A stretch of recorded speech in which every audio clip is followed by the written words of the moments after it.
సరే, మంచిది ప్రియులారా. ఈనాటి పునరుద్ధాన దినాన మన తండ్రి అయిన దేవుణ్ణి ఆత్మతోనూ సత్యంతోనూ ఆరాధించడానికి కూడి వచ్చినటువంటి సంఘమునకు నా హృదయపూర్వక వందనాలు తెలియజేస్తున్నాను ప్రియులారా.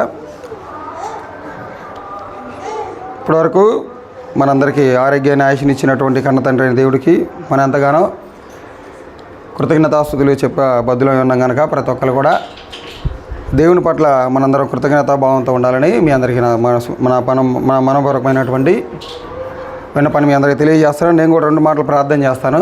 2 మాటలు మన వాక్య భాగాలను ప్రవేశిద్దాం.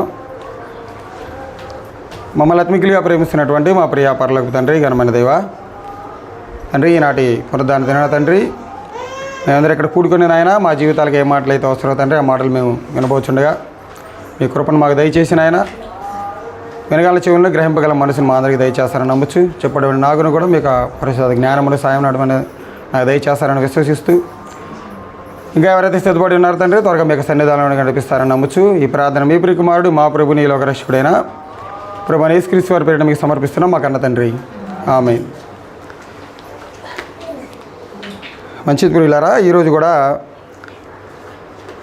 మన ఆత్మీయ జీవితానికి ఏ మాటలు అయితే అవసరమో ఆ మాటలు మనందరం కూడా కలిసి ధ్యానిద్దామండి.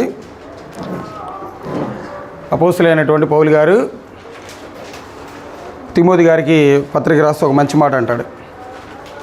ఏంటిదంటే అది యవనస్తురాలైనటువంటి మనందరం కూడా మనం మెయిన్గా తిమోతి గారు రాసినటువంటి మొదటి పత్రిక కానివ్వండి, 2వ పత్రిక కానివ్వండి, అలాగే తీతు గారు రాసినటువంటి పత్రిక కానివ్వండి, ఈ 3 పత్రికలు మనం ధ్యానించగలిగినట్లయితే యవనస్తులు అయినటువంటి మనందరూ కూడా చాలా ఒక విశ్వాసి ఎలా జీవించాలి, ఒక విశ్వాసి తన భక్తిని ఎలా కాపాడుకోవాలి, తన యవనాన్ని దేవునిలో ఎలా భక్తి కలిగి శ్రద్ధలు కలిగి ఎలా జీవించాలనేది ఆ 3 పత్రికల్లో చాలా బాగుంటుంది.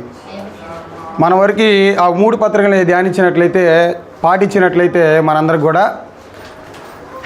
చాలా దేవునికి దగ్గర అయ్యి దేవుని యొక్క ప్రేమను ఎరిగి వాటి ప్రకారంగా జీవించేటువంటి అవకాశం ఉంటుంది. కాబట్టి తన ఆత్మీయ కుమారుడైనటువంటి తిమోతి గారికి ఒక మాట చెప్తాడు. చూడండి, తిమోతి గారికి రాసినటువంటి మొదటి పత్రిక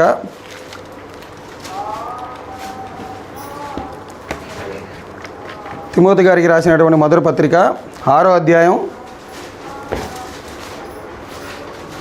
12వ వచనంలో ఒక మాట ఉంటుంది.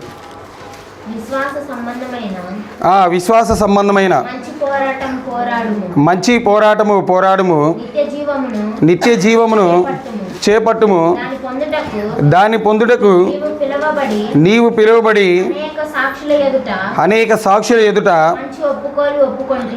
మంచి ఒప్పుకోలువి. అంటే తిమోతి గారు బాప్తీసం పొందినటువంటి ఆ కాలాలలో ఏమని ఒప్పుకోలేదు, దేని ద్వారా ఆయన పిలువబడ్డాడంటే నిత్య జీవాన్ని పొందుకోవడానికి పిలువబడ్డాడంట. అలాగే ఆయన బాప్తీసం పొందుకునేటువంటి దినాలలో చాలామంది ఎదుట ఆయన సాక్ష్యం ఇచ్చాడంట. నేను ఒక మంచి పోరాటాన్ని చేస్తానని సంఘానికి చెప్తున్నాడు. అలాగే ఆ పోరాటాన్ని చేయమని కూడా పౌలు గారు తన కుమారుడికి తెలియజేస్తున్నాడు ఇక్కడ. అందుకనే అనేక సాక్షులు ఎదుట ఆయన ప్రమాణం చేశాడంట. కాబట్టి ఇంతకుముందు ఉన్నటువంటి జీవితాన్ని వదిలివేసుకొని ఆ పాపకరమైనటువంటి జీవితాన్ని వదిలేసుకొని ఇక్కడ తిమోతి గారు సంఘం ఎదుట ఎంతోమంది వ్యక్తుల ఎదుట బాప్తీసం తీసుకొని ఒక మంచి ఒప్పుకుంటున్నాడంట. ఏంటిదంట ఆ ఒప్పుకోలు? అది కాదమ్మా, ఏంటిది? అనేక సాక్షుల ఎదుట మంచి ఒప్పుకున్నాడంట. అలాగే విశ్వాస సంబంధమైనటువంటి మంచి పోరాడమని తండ్రి చెప్పాడు. ఆ పోరాటం అతన్ని ఎక్కడ తీసుకెళ్ళిద్దంట? అలాంటి పోరాటం చేస్తూ ఉంటే దేవుడు ఎక్కడికి తీసుకెళ్తానని చెప్తున్నాడంటే నిత్య జీవాన్ని సంపాదించుకోవచ్చు అంట. నిత్య జీవాన్ని సంపాదించాలంటే పోరాటం చేయమని చెప్తున్నాడు అపోస్తలుడైనటువంటి పౌలు గారు. ఎవరికి చెప్తున్నాడు? తిమోతి గారికి చెప్పడం జరిగింది. కాబట్టి బాప్తీసం పొందినటువంటి మనందరం కూడా సంఘంలోనికి వచ్చినటువంటి మనందరం కూడా ఇక్కడ ఏం చేయడానికి వచ్చాం? మనందరం ఒక యుద్ధాన్ని చేయడానికి వచ్చాం. ఆ యుద్ధాన్ని చేయడానికి వచ్చాం అనేది మనందరం గుర్తుపెట్టుకోవాలి. చూడండి, సహజంగా ఏ వ్యక్తికైనా కానీ ఒక లక్ష్యం ఉంటుంది. తాను ఏదైనా సాధించాలంటే ఒక లక్ష్యం పెట్టుకుంటాడు. ఆ లక్ష్యం పెట్టుకున్నటువంటి సమయంలో ఆ లక్ష్యాన్ని సాధించేటువంటి సమయంలో మనిషికి ఏమైపోతుందంటే లక్ష్య సాధనలో మాత్రం కొంచెం వెనకడుగు వేసేటువంటి అవకాశం ఉంటుంది. లక్ష్యం అయితే ఉంటుంది లక్షణంగా, కానీ లక్ష్య సాధనలు ఏం చేస్తూ ఉంటాడంటే వెనకడుగు చేస్తూ ఉంటాడు కొన్నిసార్లు కొన్ని పరిస్థితులు బట్టి. అలాగే ఒక వ్యక్తి చిన్నపిల్లగాడిని చూడండి, మనం స్కూల్లో జాయిన్ చేసేటప్పుడు అరే నువ్వు ఇది అవ్వాలరా, నువ్వు డాక్టర్ అవ్వాలి, నువ్వు ఇంజనీర్ అవ్వాలని స్కూల్లో జాయిన్ చేస్తాం. జాయిన్ చేసేటప్పుడు మంచిగానే జాయిన్ చేస్తాం, కానీ అతను అది ప్రయత్నించేటువంటి సమయంలో, అది సాధించేటువంటి సమయంలో లక్ష్య సాధన అనేది ఉండదు. ఆ లక్ష్యానికి చేరుకునేటువంటి సమయానికి వచ్చేసరికి కానివ్వండి, మధ్యలో కానివ్వండి, రకరకాలైనటువంటి సమస్యలను బట్టి అవి పక్కకు తొలగిపోయేటువంటి అవకాశం ఉంటుంది. కాబట్టి అలా పోకుండా ఉండాలంటే దేవుడు ఇక్కడ పౌలు గారు ఏమని చెప్తున్నాడంటే కుమారుడికి ఒక పోరాటాన్ని చేయమన్నాడు. ఏ పోరాటం అది?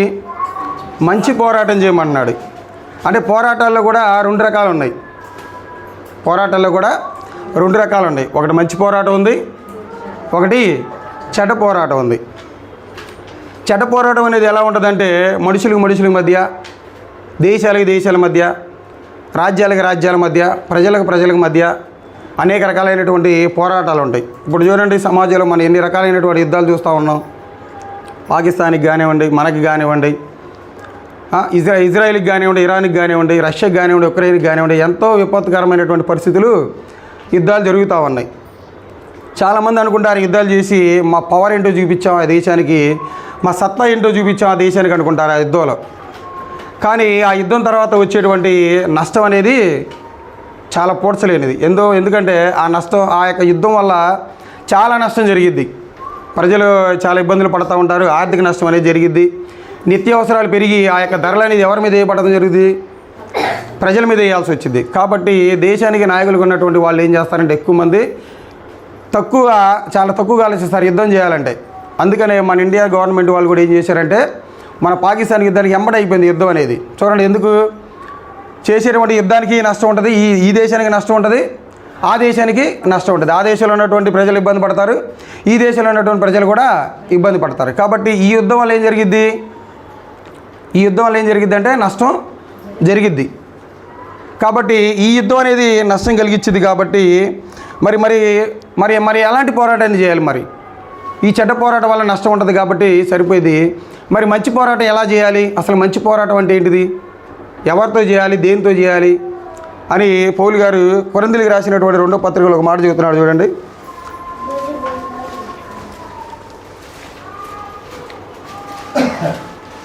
కొరింథీయులకు రాసినటువంటి 2వ పత్రిక 10వ అధ్యాయం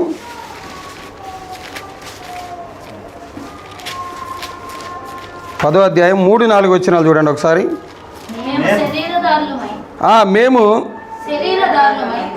మేము శరీరధారమై నడుచుకొనుచున్నను, శరీర ప్రకారము వీళ్ళు శరీరదారులుగా నడుచుకుంటున్నా కానీ వాళ్ళు శరీర ప్రకారంగా యుద్ధం చేయరంట. ఫర్ ఎగ్జాంపుల్, శరీర ప్రకారంగా యుద్ధం చేయాలనుకోండి ఏం కావాలి? ఒకనొక కాలంలో శరీర ప్రకారం యుద్ధం చేయాలనుకోండి కత్తులు కావాలి, గుదీలు కావాలి, డాళ్ళు కావాలి, శిరస్నానం కావాలి, సర్వాంగ కవచం కావాలి. ఇంకా ఇప్పుడు ఏమైపోయింది అడ్వాన్స్గా, అప్పటి కాలంలో ఇవన్నీ కావాలి. ఇప్పటి కాలంలో మిసైల్స్ వచ్చినాయి, అణుబాంబులు వచ్చినాయి, మానవ బాంబులను వచ్చినాయి, స్కడ్స్ అంటున్నారు. ఏదో రకరకాలైనటువంటి టెక్నాలజీ ఉపయోగించి ఏం చేసుకున్నారంటే యుద్ధాలు చేసుకుంటూ వచ్చారు. కాబట్టి ఇక్కడ పౌలు గారు ఏం చెప్తున్నారంటే మేము శరీరధారమే నడుచుకుంటున్నా కానీ మేము శరీరంతో యుద్ధం చేయమంటున్నారు. కానీ ఆ శరీరంతో కాకుండా కొన్ని వాళ్ళ యొక్క యుద్ధోపకరణాలు కూడా చెబుతున్నారు. చూడండి, కిందకు వచ్చేసరికి 4వ అధ్యాయంలో మా యుద్ధోపకరణములు శరీర సంబంధమైనవి కావు కానీ అంటే ఇక్కడ ఏం చెప్తున్నాడండి?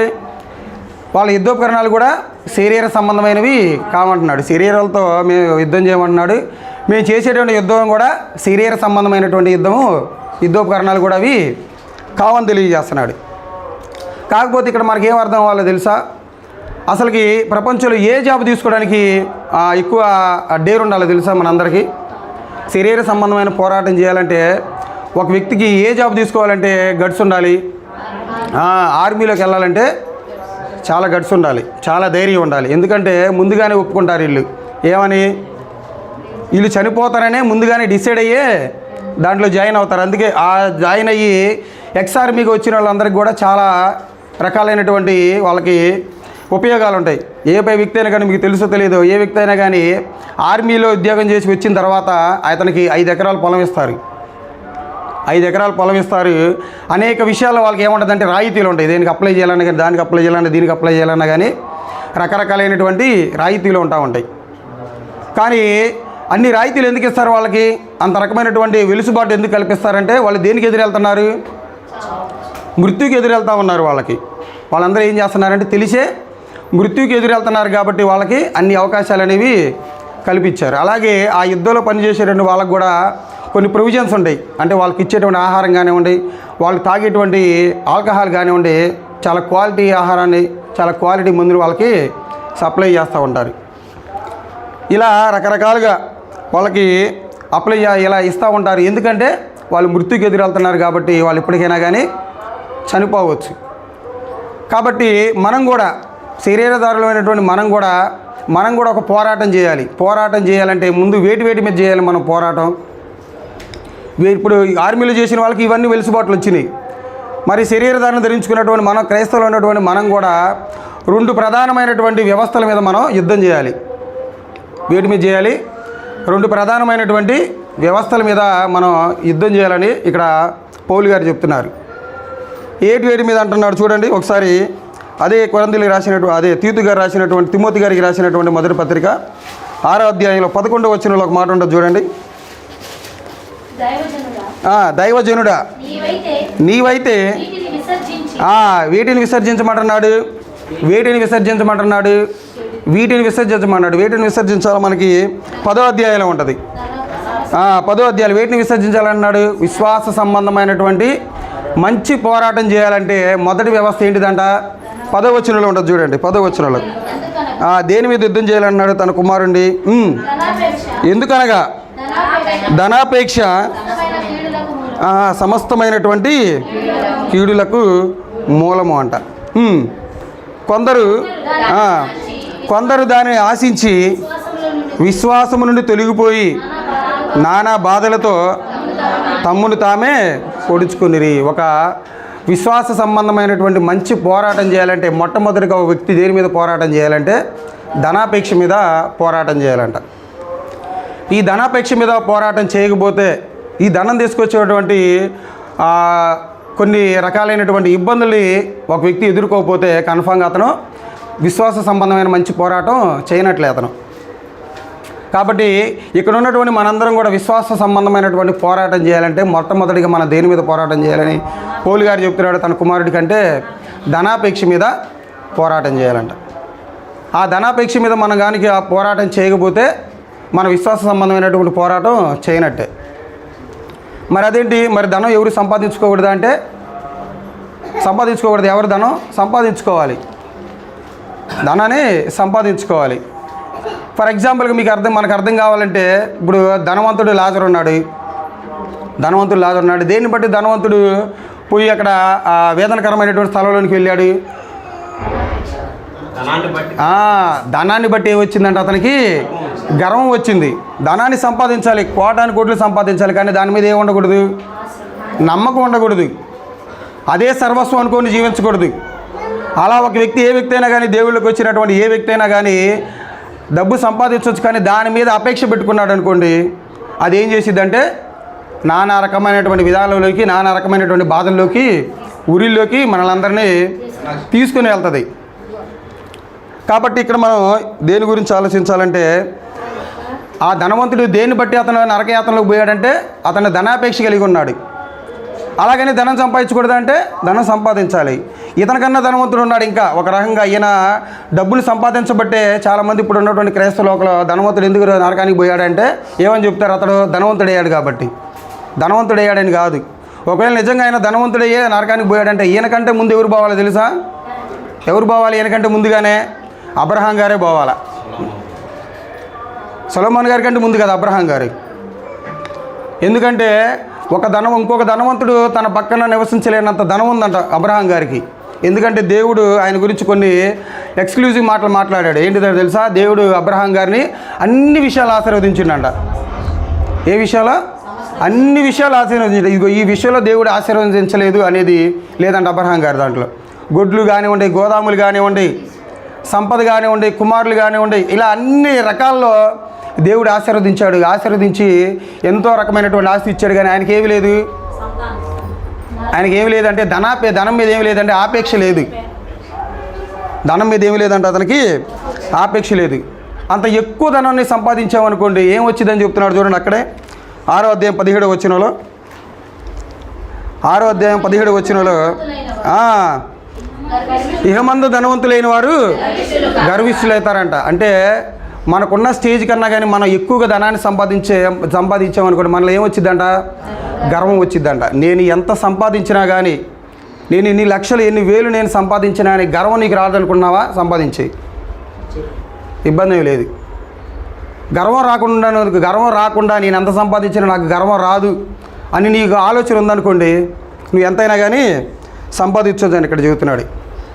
కానీ మనిషి ధనాన్ని ఎంతవరకు నమ్మాడో తెలుసా? ధనాన్ని ఎంతవరకు నమ్మాడంటే ఆ ధనం లేకపోతే చనిపోయేటువంటి స్థితిలో కూడా మారిపోయేటువంటి పరిస్థితులకు మనిషి మారిపోతున్నాడు. ఆ ధనాన్ని ఎక్కడి వరకు చూడాలి అక్కడి వరకు చూడకుండా అదే సర్వస్వం అనుకొని, అదే ఆశ అనుకొని, అదే జీవితం అనుకొని దేవుడి నుంచి వెడలిపోయేటువంటి అవకాశం కూడా ఉంది. ఫ్రీగా రావాలని కోరుకునే వాళ్ళు కొంతమంది, ఏం పని చేయకుండా రావాలని కోరుకునే వాళ్ళు కొంతమంది,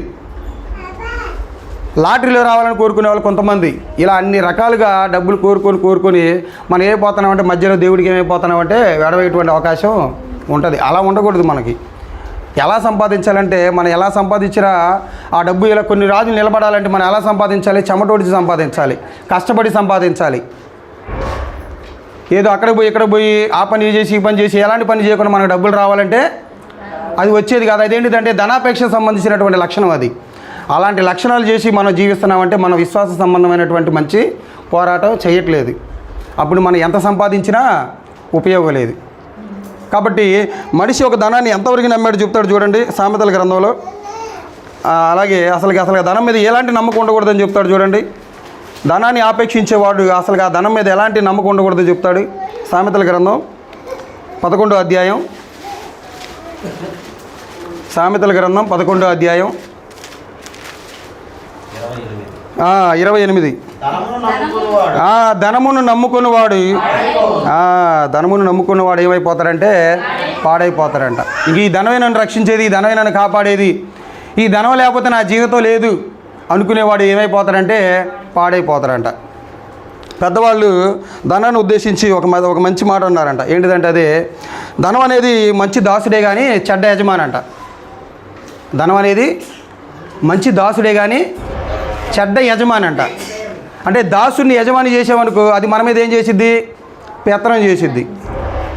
పేనుకి పెత్తనం ఇస్తే తలంత గురిగినట్టు ధనానికి మన జీవితాలు పెత్తనం ఇచ్చామనుకో మనల్ని ఏం చేసిద్దో తెలుసా, పాడు చేసిద్ది, దేవుడి నుంచి తొలగించేలాగా చేసిద్ది.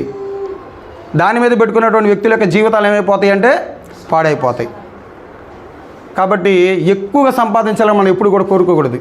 మనందరం కూడా అదే ఆలోచించాలి. ఎక్కువగా మన స్థాయిని మించి సంపాదించాలని కోరుకున్నాం మనకి కన్ఫామ్గా మనకి ఏం వచ్చిందంటే గర్వం వచ్చింది. ఒకవేళ నాకు గర్వం రాదు నేను ఎంత సంపాదించానంటే సంపాదించవచ్చు.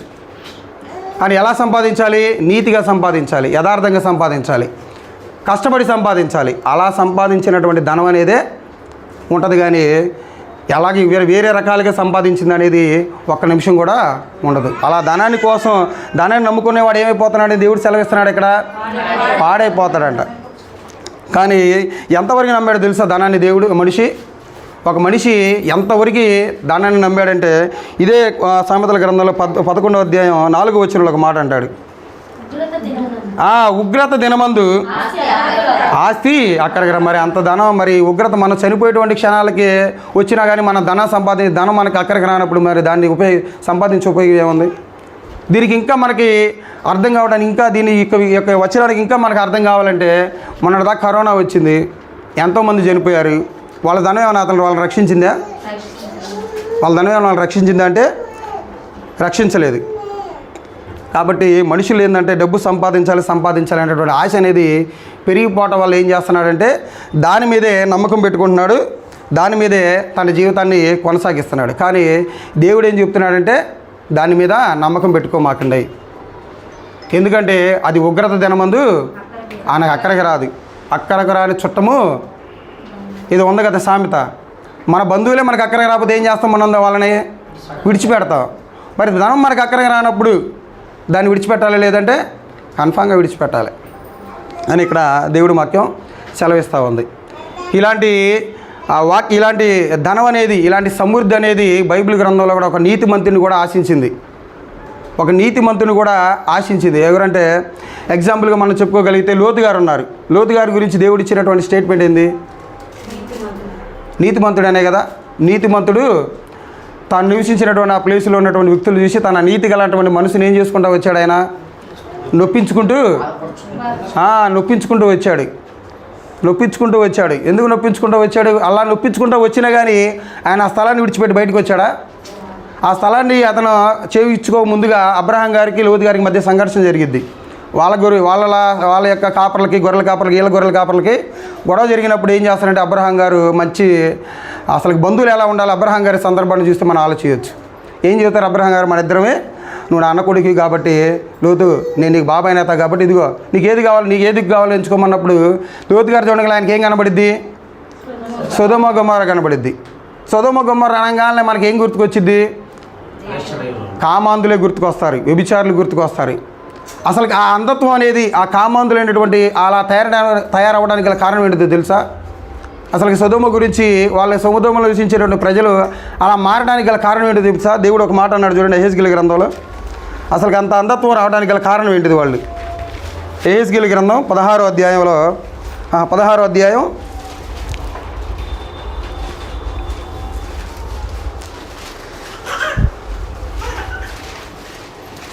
యెహెజ్కేలు గ్రంథం 16వ అధ్యాయం 49వ వచనంలో ఒక మంచి మాట ఉంటుంది. నీ చెల్లెలైన సొదొమ చేసిన దోషమేదనగా దాని కుమార్తెలకును కలిగిన గర్వమును ఆహార సమృద్ధియు. అంటే ఆహారం అనేది సమృద్ధిగా ఉండిద్దే. సమృద్ధి ఎప్పుడు ఉంటుంది? ఆహారం అనేది సమృద్ధిగా ఉంటే ఆ సమృద్ధి ఎప్పుడు ఉంటుంది అంటే ఇంట్లో బాగా డబ్బులు ఉన్నప్పుడే. ఇంకేమన్నాడు? దాని కుమార్తెలకు కలిగిన గర్వమును ఆహార సమృద్ధియు నిర్విచారమైన అంటే విచారమే లేనటువంటి సుఖస్థితి ఎప్పుడు వచ్చిందంటే ఇంట్లో డబ్బులు ఉన్నప్పుడే. ఇంట్లో సమృద్ధిగా డబ్బులు ఉన్నాయి అనుకో, అసలు విచారం పడతామా? ఆహార సమృద్ధిగా ఉందనుకోండి, మన విచారం ఏమైనా ఉండిద్దా? బాధలు ఏమైనా ఉంటాయా అంటే ఉండవు. ఇదిగో దీన్ని బట్టి వాళ్ళకి ఆ గర్వం పెరిగింది. ఈ యొక్క విధానమైనటువంటి ఇలాంటి విధానాలు అనేవి సొదొమలో ఉండటాన్ని బట్టి అక్కడ ఉన్నటువంటి ప్రజలు ఏమైపోయారంటే కామ వికారాలు దేవునికి నచ్చనటువంటి కార్యాలు జరిగించుకుంటూ వచ్చారు. అలా జరిగించుకుంటూ వస్తున్నటువంటి ఆ కుటుంబంలో మరి లోతు గారు ఎందుకు బయటపడలేకపోయాడు? అక్కడ ఏముంది? అక్కడ సమృద్ధి ఉంది. అక్కడ సమృద్ధి ఉన్నా కానీ దాని మీద ఆయన అయితే నమ్మకం పెట్టుకోవాలా. దాని మీద ఆయన నమ్మకం పెట్టుకోవాలా. కానీ నమ్మకం పెట్టుకున్న వాళ్ళ యొక్క వ్యక్తుల యొక్క జీవితాలు ఏమైపోయినాయి? కామాంధులుగా మారిపోయారు, వ్యభిచారులుగా మారిపోయారు, దొంగలుగా మారిపోయారు. ఇంకా ఏమంటాడు? దేవదూతల ఇంటికి వచ్చినప్పుడు వాళ్ళ ఇంట్లోకి వస్తారు, వచ్చి నీ ఇంటికి వచ్చారు కదా ఇద్దరు దేవదూతలు, వాళ్ళ దగ్గర మమ్మల్ని పంపించింది, మేము వాళ్ళతో సైనించాలంటాడు. ఆ టయాలో తన కూతురులైనా కానీ వాళ్ళ దగ్గర పంపించాలనుకుంటాడు, కానీ అక్కడి నుంచి ఆయన బయటికి రాడు. అంటే నేను ఆయన తక్కువ చేసి మాట్లాడలా, అక్కడ ఉన్నటువంటి సమృద్ధిని బట్టి ఆయన బయటికి రాలేకపోయాడు. అంటే దాని మీద ఆయన నమ్మకం పెట్టుకున్నాడంటే నమ్మకం పెట్టుకోవాలా, దానికి వచ్చేటువంటి ధనం మీద ఆయన నమ్మకం పెట్టుకోవాలా. అంత నీతిమంతుని సైతం ఏం చేసిందంటే సమృద్ధి ఆకర్షించింది. నువ్వు నేనంత అంత సమృద్ధినే ఆయన ఆకర్షించి అక్కడ నివసించడానికి కారణమైనటువంటి ఆయనే అలా ఉంటే మరి మన పరిస్థితి ఏంటి? మొన్న పలంగా ఎవరో కట్ట వచ్చి ₹1 కోటి ఇస్తాం, అది ఒక హత్య చేయన్నాం అనుకో, వెనక ముందు చూసి ఎవరు లేరు కదా అనుకుని ఎమ్మటే మనం కమిట్ అవుతామా లేదా? అది కాదు, అలా ఉండకూడదు. నీతిని కాపాడుకోవాలి. మనం నీతిని కాపాడుకుంటూ ఉండాలి. నీతిని కాపాడేవాడే, నీతిని కాపాడుకుంటూ జీవించేవాడే విశ్వాస సంబంధమైనటువంటి మంచి పోరాటాన్ని చేసేవాడు. నీతిగా సంపాదించుకుంటూ ఉండాలి, యథార్థంగా సంపాదించుకుంటూ ఉండాలి. సంపాదించే అనేక మార్గాలు ఉన్నాయి ఈ లోకంలో. రకరకాల మంది రకరకాలుగా వాటిని విభజించుకొని రకరకాలుగా సంపాదించుకునేటువంటి ప్రయత్నాలు చేస్తూ ఉన్నారు. అలా ప్రయత్నాలు చేసినా కానీ ఎప్పటికైనా అది నీకు ఒక్క రూపాయి కూడా మిగలకుండా పోయింది. ఎప్పుడైనా కానీ చాలామంది ధనాపేక్ష కలిగి ఉన్న వాళ్ళు ఏమనుకుంటారంటే ఈ ధనం అంతా నాదే అనుకుంటారు. ఒకసారి ఆలోచన చేయండి, ఇప్పుడు దాకా మీరు సంపాదించిన ధనం అనేది మీ దగ్గర నుంచి చనిపోలేదు. ఇప్పుడు దాకా నేను సంపాదించాను కదా, ఒక్క రూపాయి కూడా నా దగ్గర నుంచి పోలేదు అన్న వాళ్ళు ఎవరైనా ఉన్నారా? ప్రపంచంలో ఎవరు ఉండరు. ఎంత సంపాదించినా కానీ ఎటు పోయేవి అటు పోతానే ఉంటాయి. దాని మీద నమ్మకం ఉండకూడదు. ఉంటే నువ్వేం చేయనట్టు, ఇక్కడ విశ్వాస సంబంధమైనటువంటి మంచి పోరాటం నువ్వు చేయనట్టే. కాబట్టి ఒక వ్యక్తి, ఒక క్రైస్తవుడు కానివ్వండి, క్రైస్తవురాలు కానివ్వండి, విశ్వాస సంబంధమైనటువంటి మంచి పోరాటం చేయాలంటే దేని మీద ఆశ ఉండకూడదండి. అతనికి ధనం మీద ఆశ ఉండకూడదని చెప్తున్నాడు. అలాగే సామెతల గ్రంథంలో కూడా ఒక మాట అంటాడు చూడండి. ఇంకొక మాట, సామెతల గ్రంథం 23వ అధ్యాయం, సామెతల గ్రంథం 23వ అధ్యాయం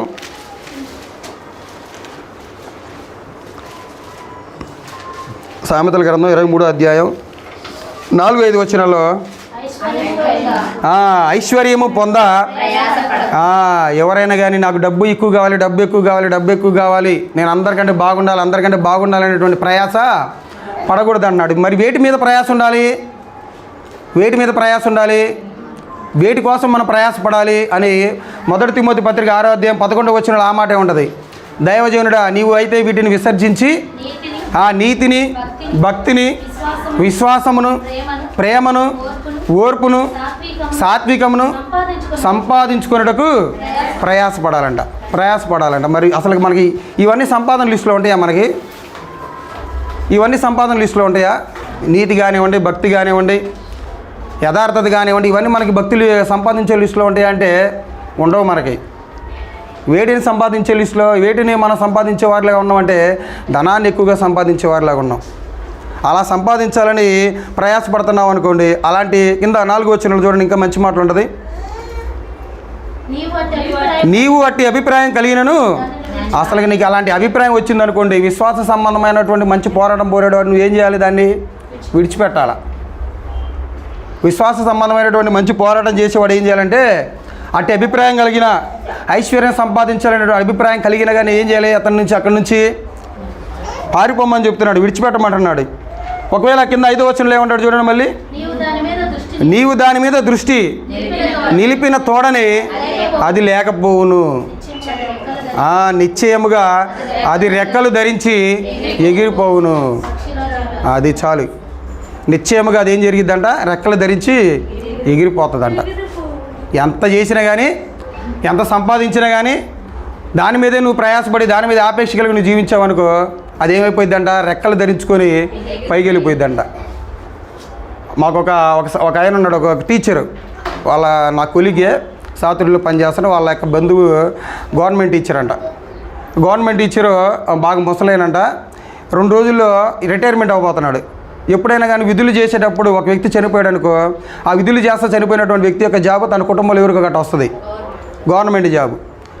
కానీ చనిపోయిన తర్వాత రాదు. కానీ చనిపోకముందు ఆ జాబు చేస్తే చనిపోయాడు అనుకోండి, ఇంకోళ్ళకి వచ్చిద్దంట, సర్వీసులో ఉన్నప్పుడు చనిపోతే.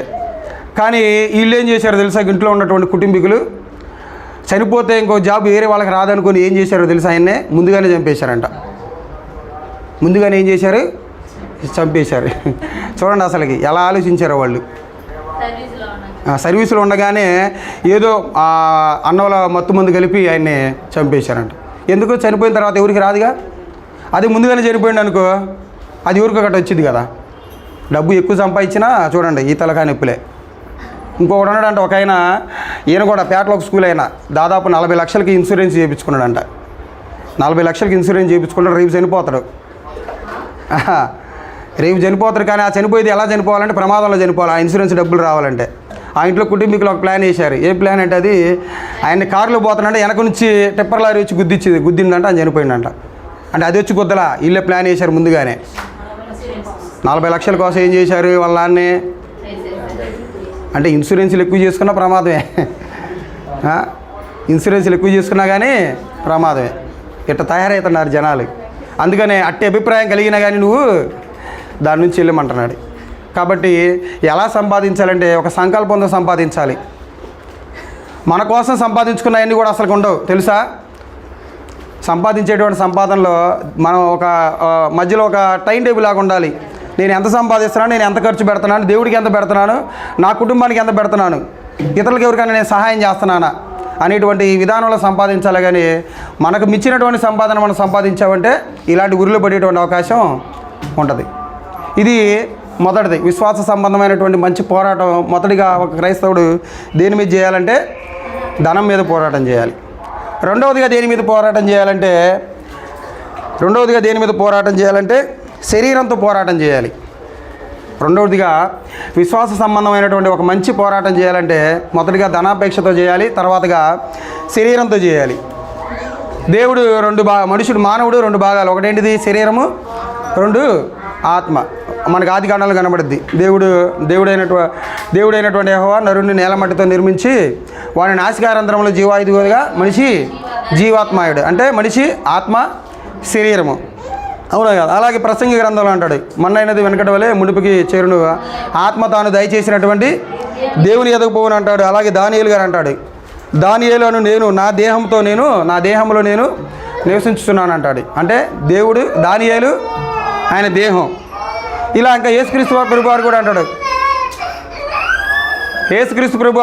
కొత్త నిబంధనలు ఏమనంటే ఆత్మను చంపనేరక దేహమును చంపువాడికి మిక్కిలి భయపడాడు అంటున్నాడు. ఇలా భయపడుతూ ఆత్మని శరీరాన్ని చాలా జాగ్రత్తగా నువ్వు జీవిస్తూ నేను ఇచ్చేటటువంటి లోకానికి రమ్మని చెప్పాడు ఆత్మ. కానీ మనిషి ఏం చేస్తున్నాడు ఇక్కడ తెలుసా? శరీరానికి ఇవ్వకూడనటువంటి ప్రయారిటీ ఇస్తున్నాడు భూమి మీద. శరీరానికి ఇవ్వకూడనటువంటి ప్రయారిటీ ఇవ్వడం వల్ల ఏం జరుగుతుందంటే ఎక్కువగా దానికి కావాల్సినటువంటి వాటిని ఎక్కువగా ఇవ్వటం వల్ల, తొందరగా ఇవ్వటం వల్ల ఏం జరుగుతుందంటే మనిషి పాపంలో పడిపోయేటువంటి అవకాశం ఉంటుంది. అదే అన్నాడు చూడండి గల్తీ పత్రికలో ఒక మాట, గల్తీలకు రాసినటువంటి పత్రిక 5వ అధ్యాయం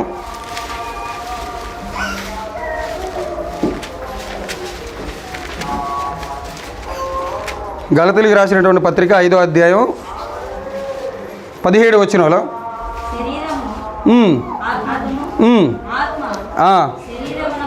శరీరమునకును విరోధముగా ఆపేక్షించును. అంటే రెండు బద్ధ శత్రువులను దేవుడు జతగలిపాడండి ఇక్కడ. ఏందంటే ఇక్కడ శరీరమునకును ఆత్మకును ఏమైపోతా ఉందంటే ఇక్కడ విరోధంగా ఉంది. అంటే ఇప్పుడు శరీరాన్ని ఇచ్చినందుకు దేవుడు మన ఏమైనా ఇబ్బంది పెట్టాలా అంటే ఆ విరోధంగా మారడానికి గల కారణం ఎవరంటే మనమే ఆ శరీరాన్ని ఏం చేసుకున్నామంటే అలా విరోధంగా మార్చే విధంగా మనం చూసుకున్నాం. మన ఆలోచనలు బట్టి శరీరానికి ఇవ్వకూడనటువంటి దాన్ని ఇచ్చి మనం ఏం చూసుకున్నామంటే విరోధంగా చేసుకున్నాం. అదే అన్నాడు చూడండి ఎబ్రీ పత్రికలో కూడా క్రీస్తు ఒక మాట అంటాడు శరీరాన్ని గురించే, బలియు అర్పణను కోరలేదు కానీ ఏమంటాడు, దేవా నీ చిత్తాన్ని నెరవేర్చడానికి నాకు ఒక శరీరాన్ని అమర్చేవాడు. అంటే దేవుని యొక్క చిత్తాన్ని నెరవేర్చాలంటే ఏముండాలి? శరీరం కూడా ఉండాలి. ఆ శరీరం ధరించినటువంటి యేసుక్రీస్తు వారు ఏం చేశాడు? దేవుని చిత్తాన్నే నెరవేర్చాడు. అంటే దేవుని చిత్తాన్ని నెరవేర్చాలంటే ఆత్మ ఉంటే సరిపోదు, శరీరం ఉంటే సరిపోదు. ఏముండాలి? శరీరం ఉండాలి, ఆత్మ ఉండాలి. అంతే కదా. దేవుడు ఆదాము గారికి కూడా సాటి అయిన సహకారిగా ఆదాముని సృష్టించి అమ్మడు ఎవరిని చేశాడు? స్త్రీని చేశాడు. అలాగే దేవుడు కూడా ఒక వ్యక్తిని జీవించాలంటే దేవుని చిత్తాన్ని నెరవేర్చాలంటే ఏం ఉండాలి? రెండు కలిసి ఉండాలి. ఏంటి అంటే శరీరం ఉండాలి, ఆత్మ ఉండాలి. ఈ ఆత్మ ఉంటేనే ఏ వ్యక్తి అయినా కానీ దేవుడి యొక్క చిత్తాన్ని దేవుణ్ణి మయంపరచగలడని చెప్తున్నాడు. కానీ మనం ఏం చేసుకుంటూ వస్తున్నామంటే ఈ యొక్క దేహానికి, ఈ యొక్క శరీరానికి ఇవ్వకూడని వాటిని కూడా ఇస్తూ ఉన్నాం. మనం ఇవ్వకూడని వాటిని కూడా ఏం చేస్తూ ఉన్నాం అంటే మనం దేవునికి దూరం అయిపోయిన అవకాశాలు జరుగుతూ ఉన్నాయి. అదే అంటాడు చూడండి గల్తీ పత్రికలు 5వ అధ్యాయంలో కూడా, గల్తీ పత్రిక 5వ అధ్యాయంలో 23వ వచనంలో అంటాడు దేహంతో ఎలా పోరాటం చేయాలో చెప్తూ ఉంటాడు ఇక్కడ 5వ అధ్యాయం 23, 24 వచనాలు. ఇట్టి వాటికి విరోధమైన నియమం ఏదీ లేదు. క్రీస్తు యేసు సంబంధులు శరీరమును దాని ఇచ్చలతోనూ దురాశలతోనూ సిలువ వేసి ఉన్నారంట. ఆ శరీరంలో వచ్చేటువంటి కోరికలని, ఇలాంటి కోరికలు వస్తాయి, రకరకాల కోరికలు వస్తాయి, రకరకాల దురాశలు వస్తాయి. శరీరం ద్వారా నెరవేర్చవలసినటువంటి దురాశలు వస్తూ ఉంటాయి. వాటిని ఏం చేయాలంటే క్రైస్తవులుగా ఉన్నటువంటి మనందరం కూడా సిలువ వేయాలి. నువ్వు అలాంటి కోరికలు నువ్వు సిలువ వేసావనుకో, దేవుని నచ్చినటువంటి కోరికలని, ఆయనకు నచ్చినటువంటి ఉద్దేశాలను నువ్వు నెరవేర్చావనుకోండి శరీరం ద్వారా, అప్పుడు నువ్వు ఏం చేయనట్టు? విశ్వాస సంబంధమైనటువంటి మంచి పోరాటం నువ్వు చేయనట్టే. కాబట్టి మన అవయవాల్ని మనం చాలా జాగ్రత్తగా, మన దేహాల్లో ఉన్నటువంటి అవయవాలను మనం చాలా జాగ్రత్తగా ఉపయోగించుకోవాలి. దేవుడిని మహింపరిచే విధంగానే ఉపయోగించుకోవాలి, కానీ దేవుడికి ఆయాసకరమైనటువంటి విధానంలో మనం ఉంచుకోకూడదు. అందుకే మార్కు సువార్తలో ఒక మాట అంటాడు చూడండి. మార్కు సువార్తలో 9వ అధ్యాయంలో ఒక మాట అంటాడు. యేసుక్రీస్తు ప్రభువు వారు మన అవయవాలను ఎలా ఉపయోగించుకోవాలో అనేది. మార్కు సువార్త 9వ అధ్యాయం, మార్కు సువార్త 9వ అధ్యాయం 45 వచనంలో ఒక మాట ఉంటుంది. నీ పాదము అమ్మా, మార్కు సువార్త 9వ అధ్యాయం 43 చదువు ముందు. నీ చెయ్యి నిన్ను అభ్యంతరపరిచిన ఎడల దానిని, ఎప్పుడైనా మీ చెయ్యి మిమ్మల్ని అభ్యంతరపరిచిందా? మన చెయ్యి చూసుకొని ఎప్పుడైనా మనం ఆలోచన చేసామా? అసలు ఈ చెయ్యి ఎంత అభ్యంతరపరుస్తుంది, ఎంత చెడుగా ఆలోచిస్తుందని ఎప్పుడైనా మన చేయి గురించి మనం ఆలోచించామా? మనం ఏం ఆలోచిస్తామో తెలుసా? చేతికి ఉంగరాలు వేయి, చేతికి బ్రాస్లెట్ ఏది అని మన చేతికి రకరకాలైనటువంటి అలంకారాన్ని అలంకరించుకునే వాళ్ళని చూస్తామా? కానీ ఈ చేయి ద్వారా వచ్చేటువంటి లోపాల గురించి మనం ఆలోచించకుండా జీవిస్తూ ఉన్నాం. కాబట్టి ఈ చేతి ద్వారా చేసేటువంటి ఏదైతే తప్పుడు పనులు ఉన్నాయో ఆ తప్పుడు పనుల నుంచి మనం ఏం చేయాలి? వైదొలగాలి. అలాంటి ఆలోచనలు మన చేయి ద్వారా వచ్చిందనుకోండి, వాటిని ఏం చేసుకోవాలి? మనం నరికి వేసుకోవాలంటే చేయి నరికి వేసుకోమని కాదు ఇక్కడ, చేయి నరికి వేసుకోమని కాదు ఇక్కడ. ఆ చేయి ద్వారా వచ్చేటువంటి ఉద్దేశాలు ఏం చేయకూడదు అంటున్నాడు దేవుడు, నెరవేర్చకూడదు. నీ చేయి ద్వారా వచ్చేటువంటి ఆ యొక్క దేవునికి ఆయాస్కరమైనటువంటి పనులు నీ చేయి ద్వారా నువ్వు చేసుకోకుండా చూడాలని కోరుకోవాలి, కానీ నిజంగానే నరికేసుకోమని కాదు ఇక్కడ చెబుతుంది. ఇంకేమంటున్నాడు చూడండి, ఇంకేమంటున్నాడు? నీవు 2 చేతులు కలిగి పోవుట కంటే అంగహీనుడవై జీవములో ప్రవేశించుట మేలు అంటున్నాడు. ఇంకేమంటున్నాడు చూడండి 45 వచనంలో కూడా, నీ పాదము నిన్ను అభ్యంతరపరచిన ఎడల. ఎప్పుడు మనకు అభ్యంతరపరిచిద్ది అంటే, ఎప్పుడు అభ్యంతరపరిచిద్ది? దేనికి ఏ ప్రయాణంలో మనకు అభ్యంతరపరిచిద్ది అంటే ఓన్లీ చర్చి విషయంలో తప్పితే మిగతా అన్నింటిలో మనల్ని అసలు అభ్యంతరపరచదు. మన కాలు చర్చి అరంగాల్లో బోధకాలు అయింది, మనకి కదిలాడి, దాని నుంచి కదిలాడదు మనకి. అదే ఏదైనా షాపింగ్ అనండి, ఏదైనా టూర్లు అనండి, ఎమ్మట మన పాదం ఏం చేసి తెలుసా? 100 మీటర్స్ ఎమ్మట 5 నిమిషాల్లో రెడీ కావాల్సింది 10 నిమిషాల్లోనే రెడీ అయ్యొచ్చు ఇలా. కానీ మన పాదం ఏం చేయకూడదు అంటే చూడని చెప్తున్నాడు, నీ పాదము నిన్ను అభ్యంతరపరిచిన ఎడలా దానిని నరికివేయమన్నాడు. అంటే పాదాన్ని నరికి వేసుకోమని కాదు, పాదాల ద్వారా చేసేటువంటి ఆలోచనలు కానివ్వండి, ఉద్దేశాలు కానివ్వండి, పనులు కానివ్వండి, వాటినన్నింటినీ మనం ఏం చేయాలి? వదిలేసుకోవాలి, నరికి వేసుకోవాలి. అలాంటి ఆలోచనలు మనం నరికి వేసుకోవాలని చెప్తున్నాడు. ఇంకేమంటున్నాడు చూడండి, ఇంకేమంటున్నాడు? 2 పాదములు కలిగి నరుకముల పడుట కంటే కుంటివాడువై నిత్య జీవంలో ప్రవేశించుట మేలు అంటున్నాడు. ఇది కూడా మన అవయవాల్లో ఉన్నటువంటి ఒక భాగమే. వీటి ద్వారా వచ్చేటువంటి తప్పులు మనం ఏం చేసుకుంటూ ఉండాలంటే నెరవేర్చుకునేటువంటి స్థితిలో ఉండకూడదు. మన శరీరంలో ఉన్నటువంటి అవయవాలకి ఇవన్నీ, వీటిని మనం చాలా జాగ్రత్తగా ఉపయోగించుకోవాలి. ఇంకేమన్నాడు కిందకు వచ్చేసరికి 47లో, నీ కన్ను నిన్ను అభ్యంతరపరిచిన ఎడల దాన్ని తీసి. అంటే మన కన్ను ఏదైనా బాగలేదనుకోండి ఎమ్మటే డాక్టర్ గారి దగ్గరికి వెళ్తాం. ఏదైనా సైట్ వచ్చిందనుకోండి, పెద్దవాళ్ళకైతే ఏదో చుక్కడాలు వచ్చిందనుకోండి ఎమ్మటే వెళ్తాం ఎక్కడికి? డాక్టర్ గారి దగ్గరికి. కానీ కన్ను ద్వారా వచ్చేటువంటి పాపాన్ని మాత్రం మనం కంట్రోల్ చేసుకోలేం. అది ఏ డాక్టర్ గారికి పోవాలన్నా కానీ తెలియదు మనకి, ఏ డాక్టర్ ఈ డాక్టర్ చెప్పేది నీ కన్నుని ఎలా నువ్వు ఉంచుకోవాలనేది. కాబట్టి నీ కన్ను ద్వారా చేసేటువంటి తప్పులు మాత్రం నువ్వు చాలా జాగ్రత్తగా ఉంచుకోవాలి. కన్ను ద్వారా చేసేటువంటి తప్పులు నువ్వు ఎక్కువగా నెరవేర్చే వారి వల్లే ఉండకూడదు. బల పరాక్రమశాలైనటువంటి సంసోన్ గారు ఏమైపోయాడు? తన కన్నుని ఏం జరిగిందంటే తన కన్నుని జాగ్రత్తగా ఉంచుకోకపోవడం వల్ల తన కన్నులే పీకించుకునేటువంటి ఫిలిస్తీన్ల ద్వారా ఎంతో శ్రమనైనా అనుభవించాడు అక్కడ. తన కన్నుని కంట్రోల్ చేసుకున్నటువంటి దావీదు గారు ఏమైపోయాడు? దావీదు గారు కూడా మేడ మీదకు పోయాడు, ఆమె కనబడింది, చూశాడు, పాపం చేశాడు. అంటే మన కన్ను ద్వారా ఎన్నో రకాలైనటువంటి పాపాలు చేసేటువంటి అవకాశం కూడా ఉంటుంది. కాబట్టి ఇది కూడా మన శరీరంలో అవయవం కాబట్టి దీన్ని కూడా మనం ఏం చూసుకుంటాలంటే చాలా జాగ్రత్తగా ఉంచుకోవాలి. దేవునికి నచ్చినటువంటి కార్యాలు మన కంటి ద్వారా మనం చేయకూడదు, చూడకూడదు. చేసినా దాన్ని చేయాలని మరి కూడా చేయాలనేటువంటి ఆలోచన మనకి రాకూడదు. ఇంకేమన్నాడు చూడండి, 47 కూడా 48 అంటాడు.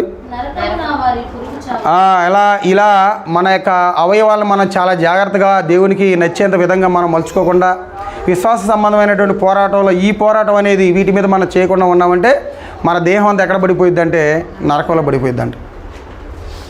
కాబట్టి మన శరీరంతో కూడా మనం పోరాటం చేయాలి. ఇళ్ళ పక్కన వాళ్ళతో బాగా పోరాటం చేస్తాం, మనకు నచ్చలతో బాగా పోరాటం చేస్తాం, అవునా కదా? కానీ మనం చేయాల్సిన వాళ్ళతో మనం పోరాటం చేయం. ఎవరితో? మనతోనే, మన శరీరంతోనే మనం పోరాటం చేయము. ఎవడన్నా మన అన్నంలో ఎంబడే పోతాం. కానీ ఒక క్రైస్తవుడు దేనితో పోరాటం చేయాలో తెలుసా? విశ్వాస సంబంధమైనటువంటి మంచి పోరాటం అంటే శరీరంతో చేయాలి.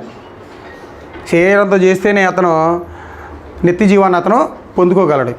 మరి నిత్య జీవంతో పొందుకోవాలంటే ఏం చేయాలంటే మొదటిగా ధనాపేక్షతో యుద్ధం చేయాలి, అలాగే శరీరంతో కూడా మనం యుద్ధం చేయాలంటున్నాడు. ఎంతవరకు చేయాలి యుద్ధం?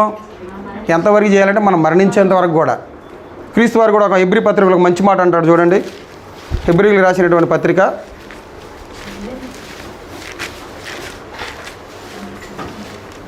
హెబ్రీలకు రాసినటువంటి పత్రికలో ఒక మాట అంటాడు. 12వ అధ్యాయం 4వ వచనంలో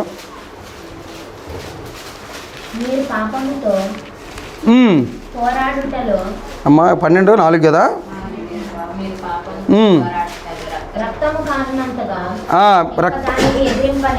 చూడండి, మనం దేంతో ఎలా పోరాడాలంటే పాపంతో రక్తం కారినంతగా పోరాటం చేయాలంట. ఇప్పుడు మనకు సంక్రాంతి రాగానే కోళ్ళ పందాలు తిరుగుతాయి, తెలుసుగా మనందరికీ. కోళ్ళ పందాలు జరిగేటప్పుడు కాళ్ళకి కత్తులు కడతారు కదా. ఒక కోడి వచ్చి ఇంకో కోడిని గుచ్చినా కానీ అది ఏం చేసిద్దో తెలిసి అమ్మట పడిపోదు. ఏం చేసిద్ది? పోరాడుతూనే ఉండిద్ది అది చనిపోయేంత వరకు కూడా. అలానే మనం చనిపోయేంత వరకు కూడా మనం దేంతో పోరాడాలంటే పాపంతో పోరాడాలి అని క్రీస్తు వారు చెప్తున్నారు ఇక్కడ. రక్తం కారినంతగా పోరాడాలి మనం. ఒక కోడి ఎలాగైతే దానిలో ఉన్నటువంటి కరేజ్, ధైర్యాన్ని పుంజుకొని ఎలాగైతే ఎదురు కోడి మీద ఎలాగైతే చంపాలనే ప్రయత్నం చేసిద్దో మనం కూడా పాపాన్ని చంపాలనేటువంటి పోరాటం మనం చేయాలి, యుద్ధం చేయాలి. మన రక్తం కారినంతగా ఎన్ని సమస్యలు ఉన్నా కానీ, ఎన్ని బాధలు ఉన్నా కానీ, ఎంత క్షీణించిపోయినా కానీ మనం దేనితో పోరాటం చేయాలంటే పాపంతో పోరాటం చేయాలని ఇక్కడ క్రీస్తు వారు చెప్తున్నాడు. కాబట్టి ఇలాంటి పోరాటాలు చేస్తూ దేవుడిచ్చేటువంటి ఉన్నతమైనటువంటి స్థితిలోకి మనందరం వెళ్ళాలని ఇప్పటిదాకా చెప్పబడినటువంటి వాక్యం కూడా మీ అందరికీ అర్థమైందని నేను ఆశిస్తూ, చివరికి ఏంటిదంటే మనం విశ్వాస సంబంధమైనటువంటి మంచి పోరాడాలంటే ఏం చేయాలి? మనం ఏం చేయాలి? మొదటిగా 2 పోరాటాలు చేయాలని మనం ఇప్పుడు దాకా మాట్లాడుకున్నాం. మొదటిది ఏంటిది? ధనాపేక్షతో పోరాటం చేయాలి. చాలామంది కూడా దాన్ని ఆశించి ఏమైపోయారంటే గురిలోకి పడ్డారంటారు, సమస్తమైనటువంటి బాధల్లోకి పడిపోయారు. వాళ్ళు ఎవరంటే పాత నిబంధనల గెహజీ గారిని మనం ఆలోచించినట్లయితే ఆయన ఏం చేశాడు? ధనాపేక్ష కలిగి తన సేవకుడికే అన్యాయం చేస్తాడు. ఆ ధనాన్ని బట్టి ఏమైపోతాడంటే ఆయన కుష్టి రోగం తెచ్చుకుంటాడు. కొత్త నిబంధనలు అయితే యూదా గారు కూడా ఏం చేస్తాడు? ధనాన్ని ఆశించి ఏమైపోతాడంటే ఉరిలో పడిపోతాడు, తన్ను తాను చంపుకునేటువంటి స్థితిలోకి పడిపోతాడు. అలాగే తేమ గారు కానివ్వండి, ఇలా చాలామంది మనకి డబ్బు వల్ల సమస్యలు పడినటువంటి వ్యక్తులు ఉన్నారు. వాళ్ళని మనం చాలా జాగ్రత్తగా ఆలోచన చేయాలి. అలాగే శరీరంతో పోరాటం చేయని వాళ్ళు సంసోను గారిని చూసుకున్నాం మనం, అలాగే దావీదు గారిని కూడా చూసుకున్నాం. కాబట్టి మన శరీరంలో ఉన్నటువంటి అవయవాల పట్ల ఏమైనా తప్పులు జరుగుతున్నాయేమో మనం ఆలోచించుకొని మన శరీరం మీద ధనాపేక్ష మీద మనందరం పోరాటం చేయాలని మనస్ఫూర్తిగా కోరుకుంటూ నా మాటలు ముగిస్తున్నాను. ఇప్పటివరకు వాక్యం ఉన్నటువంటి మీ అందరికి కూడా నా హృదయపూర్వక వందనాలు.